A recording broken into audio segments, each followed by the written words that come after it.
Hey, it's the inventor here. So, for my first reaction, for the past few days, I've been waiting to see my thoughts on Bluey by the Odd Ones Out because I recently got into the show. See, I'm going through a phase where I'm loving things that I used to hate, including this and Friday Night Funkin', because I used to hate this show. But now I've been wanting to see it, and I've been putting it off for some reason. So this is my first official reaction, unless you count my test. Alright, so I'm gonna see this. All links will be in the description, of course, so I recommend that you see it first. Uncle James, can we play Space Explorer? Shut up for a second. I'm watching this unnaturally charming preschool show. Why are you watching a show for babies? It's not for babies! This show is extremely sophisticated and can be enjoyed by both children and adults. Yes! So why don't you shut your ignorant mouth and find someone who actually loves you to play your silly little space game? Oh my freaking gosh! Crikey, Bingo! You can't say that to your sister! You have to say nice things! Treat others how you want to be treated, mate! Oh, I really needed to hear that today. This episode of The Odd Ones Out is called... Are you familiar with the Australian animated... It's called,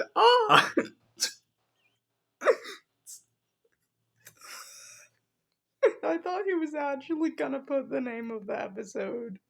Oh, it's called, preschool show Bluey? Yes. If your TikTok algorithm is anything like mine, you will have seen a bunch of clips of this blue cartoon dog all over your For You page, paired with Subway Surfer highlights. That's actually how I got into the show. What happened was I saw this one clip of Bluey on YouTube Shorts about tomato sauce, and I thought it was funny. And then, like, months later, I saw another clip which I thought was really funny, and then I started watching more and more and more clips, and then I got Disney Plus and started watching full episodes of the show. And that's kind of just how it happened. Wow, TikTok. Clips of a foreign preschool show? I thought you were supposed to cater to my interests. Let's read some of the comments on these Bluey TikToks, shall we? No shame, I'm a senior in high school, but I watch Bluey religiously, and this episode had me all in my feels. I'd say I had a good childhood, but I binge Bluey because adult life is so stressful and I'm sad, and it reminds me of a simpler time. Bluey's for everyone. I'm literally 27. Wait, No shame, I'm a senior in high school, but I watch Bluey religiously, and this episode had me all in my feels. I'd say I had a good... Okay, so... I love that profile picture. It's from a character in an amazing movie called Over the Hedge. I very much recommend Over the Hedge. It's a great movie. Childhood, but I binge Bluey because adult life is so stressful and I'm sad, and it reminds me of a simpler time. Bluey is for everyone. I'm literally 27 and it's such a comfort show. Bluey is absolutely destroying me as a teenager who wishes he had this child. In my teen years and watching full episodes of Bluey. Watching Bluey high is such a fun time, dude. What? Huh. Hi? You know, to me, I'm just thinking out loud here. It seems like a lot of these comments weren't made by preschoolers. What's going on here? Now, if your brain is anything like mine, you'll be thinking, why is this show about Australian dogs so popular with adults who don't even have children? In fact, why does Bluey have over 5 billion views on TikTok, is searched more than Paw Patrol, Peppa Pig, and Cocomelon, and why is this episode number 8 in IMDb's highest-rated episodes of all time? Because Sleepy Time is a very important episode, and it almost made me cry.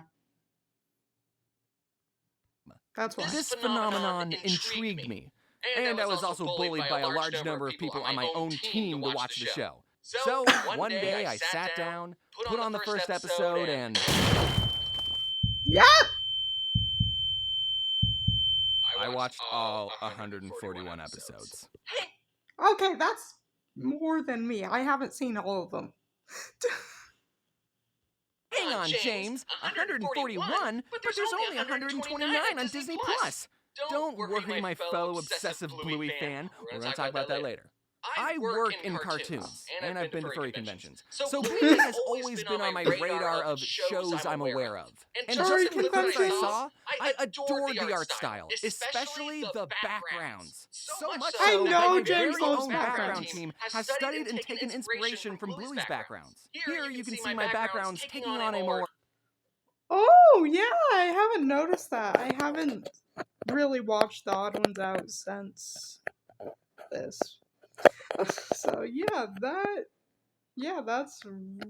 that's really similar, huh? Bluey aesthetic. Though, with this Bluey comparison, with this bench, you should have done the backyard. That one's more similar. I mean, just look at the colors, especially their greens. Oh my god! That's Yeah. just looking at these backgrounds Oh, I bring a hate it when smile to people your say face. that. While I was watching the first season, I realized, oh, okay, I see why this show is so popular. Because it's genuinely a good show. Yeah. We've already established that the show is great to look at, but the voice acting, the sound Yep. design, and the Yep. music are equally as amazing. Yep. So it's also great to listen to. While most, if not all, other preschool shows will hire adults who can sound like toddlers, Bluey gets actual children to voice the actual child characters. Oh, yeah, I Every forgot about Australian that. toddler in Bluey can be so expressive and emotional. It's impressive that the show got such a talented cast of child I love actors who socks! don't sound annoying to listen to.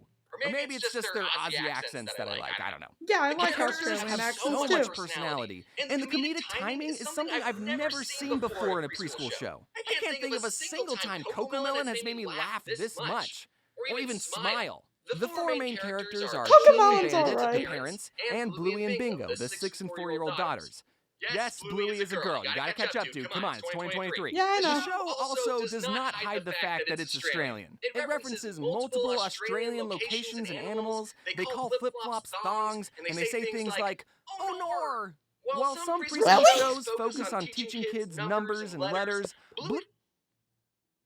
Sesame Street is amazing. Bluey focuses on the relationship of the family and teaches its lessons through the make-pretend games that the family plays. So does Sesame Street. Sesame Street, I call the best children's show ever. Bluey for me is, from what I've seen of it, is probably third, and I put Mr. Rogers' Neighborhood at second. And I want to emphasize how perfect these two parents are. These two are the most patient and emotionally aware parents I've seen ever. There are multiple times where the parents apologize to their kids for frankly not even doing anything wrong. The dad is like the most perfect dad role model. Okay, check this out. Bingo was sad that dad didn't get to see the leaf bug outside. She was like, I haven't seen this one. but he was too busy playing with Bluey, you know, being a present father figure in her life. And at night she's all boo-hoo about it, and he kneels down, gets to her level, and apologizes, explaining that he didn't hear her. Now, I don't have any kids, but if I spent my weekend running around with toddlers, and then right before bed one of them said, "You didn't get to see the ladybug," I would say, "That's okay. I've already seen a ladybug." In one episode, Chicken Rat, Bingo lost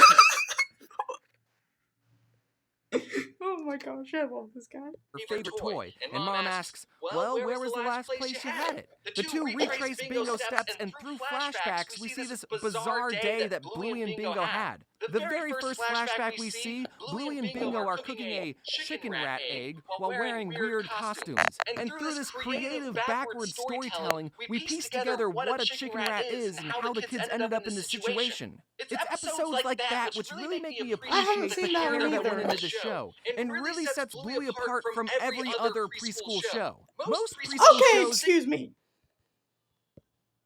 It's episodes like Okay, that I'm gonna which get really a make me little mad appreciate here. the care that went into the show, and really sets Bluey apart from... So let's see what we've got on here. He's putting Bluey at S tier, which I would too. But Sesame Street is on A tier. Sesame needs to be on S tier in front of Bluey. That's where Sesame Street needs to be. I am not budging. From every other preschool show. Most preschool shows stick to a formula and talk down to the viewer. Sesame Street doesn't. Mr. Rogers doesn't. Bluey doesn't. Typically, their viewers are short. As a childless adult, I don't want to say, this show teaches you how to be a good parent, because I don't know how to be a good parent. But on paper, there are lessons in the show that are just as important for the parents to learn. So while watching season 1, I got a feel for the world and characters. I started to piece together, okay, this show is depicting perfect parents, it's well written and wholesome. Anyone, regardless of having kids, can enjoy the show. Let's watch the rest, shall we? Season 2 and Season 3 is when things go from 100 to 1,000. This is when episodes cover deep and emotional topics that I think toddlers are too baby to understand. Let's see, there's the... So now do you understand why Sleepy Time episode is very important? Struggles of keeping romance in your relationship alive when you have 2 toddlers to look after. Why taking time to play with your kids can have a ripple effect that lasts into adulthood. Feeling inadequate as a mom. What it's like having a dad in the army. Parents disagreeing on different parenting styles. Moms getting tipsy, implied. Dealing with infertility, abandonment, potentially miscarriage. That one's still up in the air. And death. Actually, that one was in season 1. You can't even compare Bluey to other preschool shows. Like, Except Sesame what was Street. Dora the Explorer even doing? Was she even trying to entertain the adults who are also going to be watching her show? No. Dora had the same formula every episode, and there was a map who sang a song that was just repeating the same 3 words 14 times. Season 2, there's an episode where Chili is telling Bluey about how when she was a baby, she wasn't crawling or rolling over as fast as the other babies in her mom group, and she compared Bluey's developmental delay to the other babies and felt inadequate as a mother. Hold on. And then this Okay, hold on. Inaccuracy. crawling or rolling over as fast as the other babies in her mom group, and she compared Bluey's developmental delay to the... In that episode, Bluey does not have an developmental delay. She's actually learning quicker than normal babies. It's just one of them is learning even quicker than her. Sorry, I get the other babies and felt inadequate as a mother. And then this pink poodle comes to console her, looks directly into the camera and says, "You're doing great." I'm a he-him male with no kids, and I still get teary-eyed just thinking about that episode. People will tell you that Bluey is a kid show that adults can enjoy too. Yep. No, that episode wasn't for the kids. It was directed at all the moms watching who are doubting their motherhood. When has Coco Melon ever done something like this? All the babies stop singing mid-nursery rhyme, look directly into the camera and say, "Hey mom, just wanted to say you're doing a great job raising me. Keep up the good work." Like, no, that'll never happen. No. I'm still not done talking about how impressive the writing in Bluey is, okay? So please indulge me for a bit. I'm switching into video essay mode as we do a deep dive into the themes and symbolisms of one of my favorite Bluey episodes, Flat Pack. Ooh, I haven't seen Flat Pack. The entire episode is an allegory of human history told from a religious and scientific perspective, respectively. Oh, yeah. I've heard of Flat Pack, haven't seen it. I heard it from Game Theory. No. Film Theory. It touches on the ever-growing relationships between a mother and child, all within 7 minutes. No, I'm not reading too deep into this. Let's begin.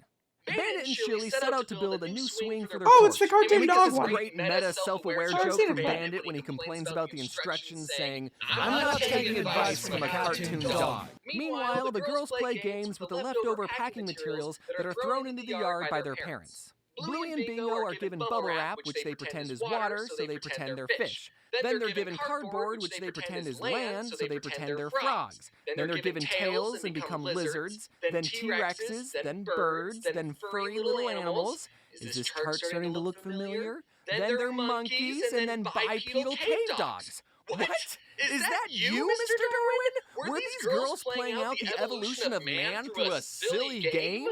Now, if you didn't like the evolution symbolism, I know you're going to love the parents being an allegory for the creators. You know, the big guy upstairs. Oh yeah, I didn't like that evolutionary. However, from how we said it so far, I don't think I'm gonna like this either. Whatever you believe is going on. The parents supply the girls with their entire world. They give the girls the sea, the land, the volcanoes, and the trees. In these cave paintings the girls make that tell their history, they depict the parents as gods, higher up and in the clouds. They do look a little angry. Perhaps they're still in the Old Testament. The parents being the creators is hinted at again by Chili when she looks at the girls lovingly saying, "Aw, we made them." The parents give the girls an Allen wrench, aka tools, and one industrial revolution later, the girls evolve from cave dogs to modern dogs, building futuristic towns and spaceships. Throughout the episode, as the girls go through different stages of evolution, they also go through different stages of their lives as a mother and child.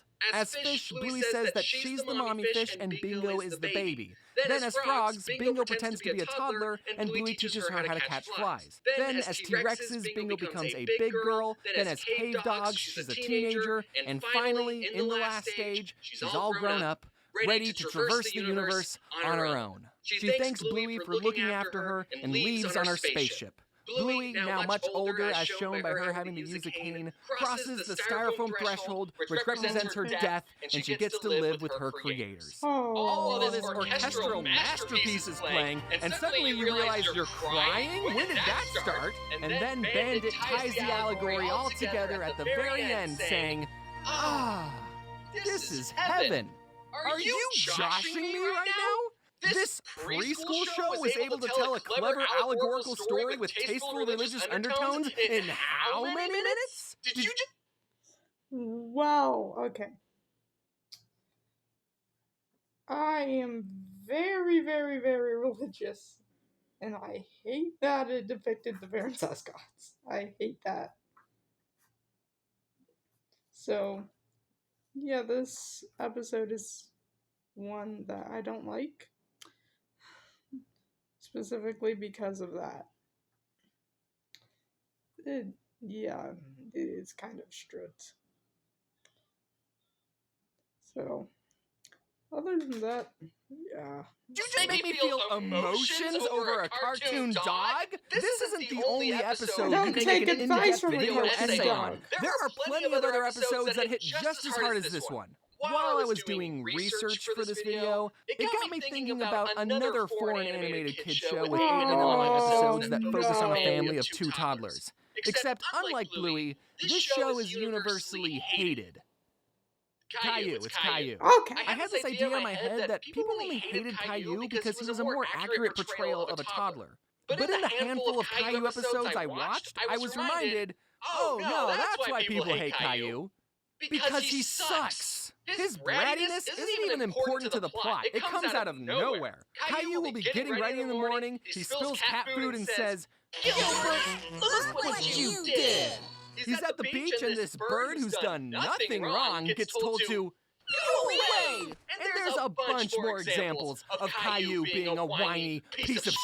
And I can't help but think that Caillou's screeching, piercing, whiny voice does not help him be a likable character. I bet real toddlers can be little punks sometimes, but why did you show that in your cartoon and not have him learn any lesson? There's never a lesson learned in Caillou. Since Caillou was a brat all the time, a lot of people, myself included, wondered why Caillou's parents never disciplined or even tried to change his bratty behavior. But after I thought about it, I realized it would be a very weird episode of Caillou if one day Caillou's mom was like, "Caillou, what did you do to your sister?" "I made her look pretty, Mommy." "Caillou, that was Mommy's expensive makeup. How many times do I have to tell you not to touch Mommy's things? Come here, you little twit."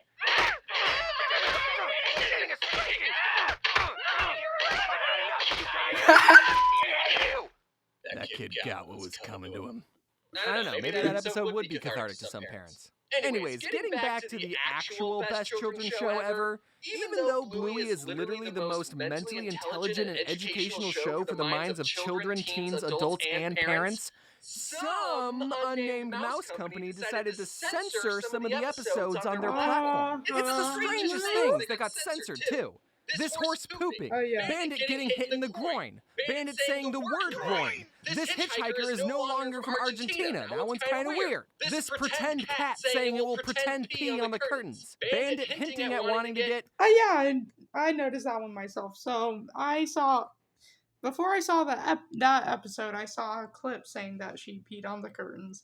And then I watched the episode and it says she scratched up my curtains. I would have liked it way more if she peed on the curtains. Snip, snip down there.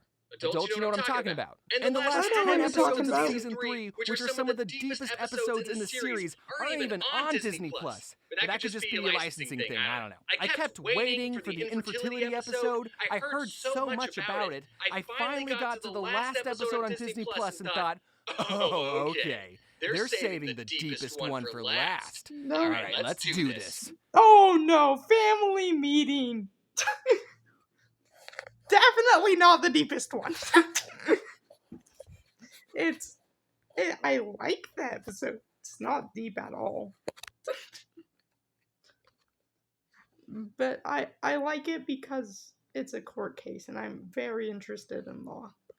And the episode... Not an actual court case, a pretend one. I don't think Bluey would go that far just yet.